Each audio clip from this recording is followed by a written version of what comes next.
We're going to talk about some hospital procedures. First, a nurse or doctor may take your medical history.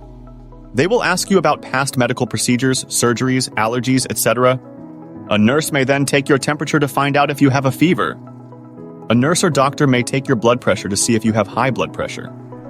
High blood pressure damages your arteries and heart. You may find that a nurse or doctor will listen to your lungs or heart with a stethoscope. A nurse or doctor may take your pulse to check how fast your heart is beating.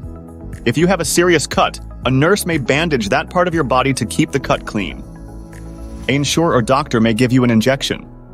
Other words for an injection are a needle or a shot. An MRI scan looks inside your body for any serious problems. A nurse may start an IV bag for you. An IV contains medicine or nourishment. If you have a very serious health issue, a surgeon may do surgery. These are just a few of the procedures you may go through in hospital.